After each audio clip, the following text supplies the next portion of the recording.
Pickle pickle pickle cucumber pickle. আজ আমি তৈরি করব কিউকাম্বার পিকেল। ধুতো করছি, খেলা করছি, ধুতো করছি। অলমোস্ট ধুতো হয়ে গেল আমার কিউকাম্বার। এখন আমি ভালো মতো ধুতো করে দেন আমি উঠিয়ে নিব, স্লাইস করে নিব। প্রথমে উপরেটুকু কেটে নিলাম, তার বাদে আবার নিচের টুক কেটে নেব। দেন এখন আমি ছিলে নিব। বাহ বাবা বাবা, আমি কি খেলা করছি নাকি কাজ করছি আমি বুঝতে পারছি না। যাই হোক, ভালোই লাগছে, বেশ বেশ খুব ভালো। তো এখন আমি স্লাইস করে নিব, ছোট ছোট টুকরো করে নিব। দেন আমি ভালো মতো স্লাইস করতেই থাকবো। আর হ্যাঁ, আপনারা কিন্তু অবশ্যই এই রেসিপিটি ট্রাই করে দেখতে পারেন, ভালো লাগবে।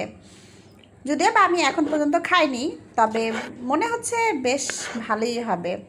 এখন আমি সবগুলো কিউকাম্বার একটি জারে দিয়ে দিব। দেন 3-4টে কাঁচামরিচ দিব, কিছুটা ধনে পাতা। বাবা বাবা, কি সুন্দর, খেলতে ভালোই লাগছে। ধনে পাতা অ্যাড করে দিলাম। দেন এখন আমি ভিনেগার দিব, লেবুর রস দিব। লেবুটা কেমন জানি সাদামাটা হয়ে আছে আমার মতো। কী যে বানাইতেছি আর কী যে হইতেছে একমাত্র আল্লাহই জানে। যাই হোক, এখন পানি দিয়ে দিলাম, ব্যাস তৈরি হয়ে যাবে সুস্বাদু পিকেল পিকেল পিকেল। অবশ্যই ট্রাই করবেন। আর হ্যাঁ, ভালো লাগলে অবশ্যই আমার চ্যানেলটি সাবস্ক্রাইব করে পাশেই থাকবেন। অপেক্ষার পালা, দেখা যাক 5-6 ঘন্টা পরে কী হয় আল্লাহই জানে।